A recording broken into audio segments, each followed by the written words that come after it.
بسم اللہ الرحمن الرحیم فصل فی الاستنجاء یلزم الرجل الاستبراء حتى يزول أثر البول ويطمئن قلبه على حسب عادته إما بالمشي أو التنحنح أو الاضطجاع أو غيره ولا يجوز له الشروع في الوضوء حتى يطمئن بزوال رشح البول۔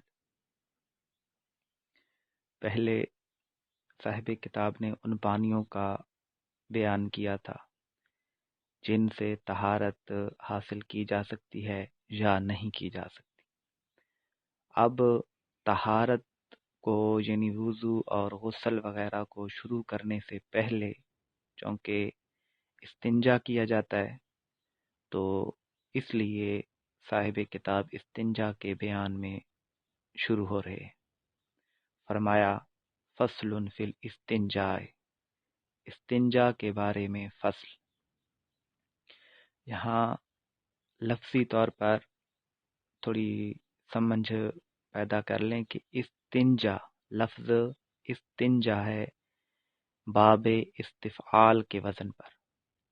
استفعال استنجا یعنی تا کے نیچے زیر ہے، کسرہ ہے، تا پر زبر یا الف پر زبر وغیرہ نہیں پڑھنی چاہیے۔ استنجا یا استنجا یوں نہیں کہنا چاہیے، یہ لفظ ہے استنجا۔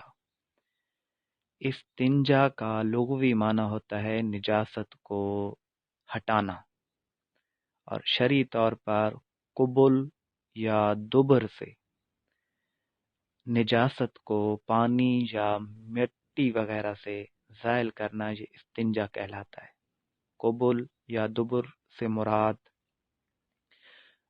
پیشاب یا پاخانہ کے مکانات ہیں۔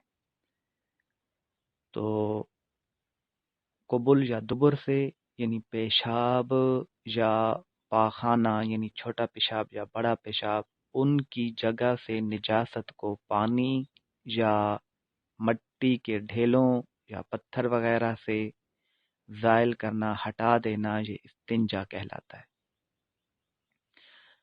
آگے فرمایا یلزم الرجل الاستبراء، لازم ہے مرد پر استبراء۔ استنجا سے بھی پہلے مردوں کے لیے ایک خاص مسئلہ استبراء کا درپیش ہوتا ہے، اور صاحب کتاب بھی اسی کے بیان کی طرف گئے۔ الرجل کہہ کر صاحب کتاب نے یہ بتلا دیا کہ استبراء صرف مردوں کے لیے ہوگا، عورتوں کے لیے نہیں ہوگا۔ استبراء کسے کہتے ہیں؟ استبراء کا لغوی معنی تو ہوتا ہے چھٹکارا حاصل کرنا، برات حاصل کرنا، آزادی حاصل کرنا۔ اب یہاں استبراء سے مراد یہ ہے کہ مرد کا پیشاب کے قطروں کے زائل ہونے پر اطمینان ہو جانا، یہ استبراء کہلاتا ہے۔ جب بھی مرد پیشاب کرتا ہے یعنی چھوٹا پیشاب کرتا ہے تو اس کے عضو کی نالی میں کچھ قطرے رک جاتے ہیں۔ اب اس کے عضو کی نالی میں جو قطرے رکے ہوئے ہیں، ان قطروں کے زائل ہونے کا جب تک یقین نہ ہو جائے اس وقت تک وضو شروع کرنا جائز نہیں ہے۔ جب اس کے عضو میں رکے ہوئے قطروں کے زائل ہونے کا یقین حاصل ہو جائے تو اس وقت وضو کو شروع کر سکتے ہیں، اور یہ یقین حاصل ہونا کہ اس کے عضو میں رکے ہوئے قطرے اب نہیں ہیں، یہ استبراء کہلاتا ہے۔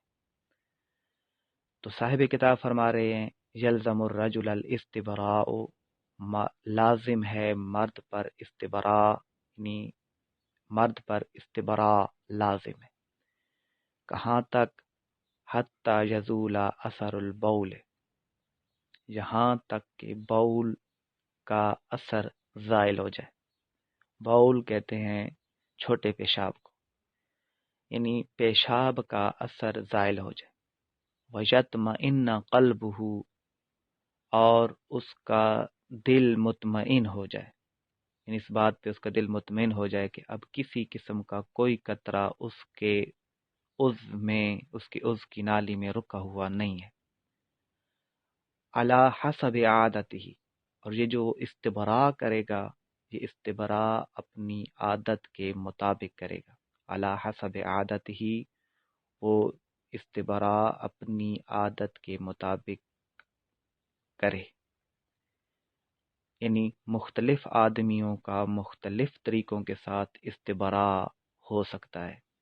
اب کچھ مثالیں انہوں نے آگے دی، اما بالمشی، یا تو چلنے کے ساتھ، او التنحنح، یا کھانسنے کے ساتھ، او الاضطجاع، یا کروٹ کے بل لیٹنے سے، یعنی بائیں کروٹ کے بل لیٹنے سے۔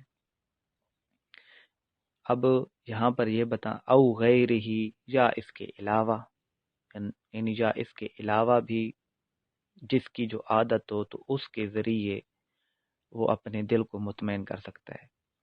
یعنی وہ مرد جن کو قطرے آتے ہیں، پیشاب کرنے کے بعد قطرے آتے رہتے ہیں، اب اسے چاہیے کہ وہ استبراء کر لے، یعنی اپنے عضو کی نالی سے قطروں کے زائل ہونے پر اپنے دل کو مطمئن کر لے کہ اب اس کی عضو میں قطرے رکے ہوئے نہیں ہیں۔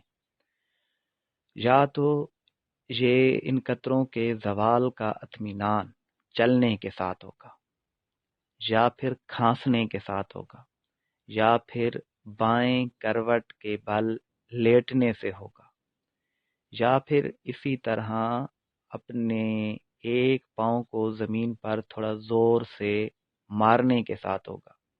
یعنی یہ مختلف طریقے ہیں، ہر بندہ کی مختلف عادتیں ہوتی ہیں کہ وہ کتنا چلے یا کتنا اٹھک بیٹھک کر لے یا تھوڑا ہل جل لے تو اس کو استبراء ہوگا۔ اور یاد رکھیں کہ یہ جو استبراء ہوگا یہ پیشاب سے فارغ ہونے کے بعد، یعنی لیٹرین وغیرہ میں گیا، اس نے پیشاب کر لیا، استنجا وغیرہ جو پانی کے ساتھ عموماً کیا جاتا ہے وہ بھی کر لیا، اب اس کے بعد جب باہر نکل آئے تو باہر نکلنے کے بعد بجائے اس کے کہ وہ فوراً وضو کر لے، فوراً وضو کرنے سے پہلے وہ تھوڑا استبراء کر لے، یعنی اپنے عضو میں جو رکے ہوئے قطرے ہیں ان کے زوال پر اطمینان قلب حاصل کر لے۔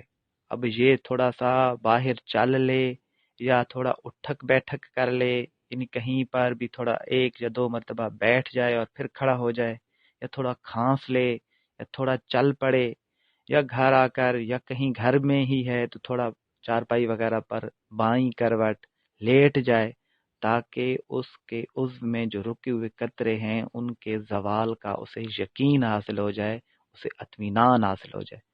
جب اطمینان حاصل ہوگا اس کے بعد وضو شروع کرے، کہ آگے صاحب کتاب نے فرمایا کہ ولا یجوز له الشروع فی الوضوء حتی یطمئن بزوال رشح البول، ولا یجوز له، اور اس کے لیے جائز نہیں ہے، یعنی استبراء کرنے والے کے لیے یا کسی بھی آدمی کے لیے شروع کرنا جائز نہیں ہے فی الوضوء، ولا یجوز له الشروع فی الوضوء، وضو میں شروع ہونا اس کے لیے جائز نہیں ہے، حتی یطمئن بزوال رشح البول، جہاں تک کہ وہ مطمئن ہو جائے پیشاب کی تری کے زائل ہونے سے۔ جب تک پیشاب کے قطروں یا پیشاب کی تری کے زائل ہونے پر اس کو اطمینان نہیں ہو جاتا، وضو میں شروع ہونا اس کے لیے جائز نہیں ہے۔ یہ بڑا مردوں کے لیے اہم مسئلہ ہے کہ وہ استبراء کریں، اور علامہ شامی نے